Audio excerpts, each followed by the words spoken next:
15 บาทโอ้โห15 บาทเองนะฮะโอ้ฝนตกมาก ถ้ามีเวลาแล้วให้ไปหมดมัดนึงนะครับ โอ้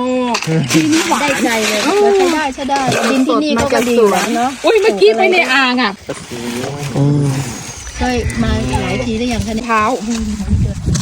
ขอบคุณครับนี่ร้านที่แม่ตันน้อยครับพี่เขาจะใส่ดีมากเลยนะฮะมาแวะกันได้ครับ ร้านก็อยู่ใกล้กับสถานีรถไฟแม่ตาลน้อยครับผมอำเภอห้างฉัตรจังหวัดลำปางครับ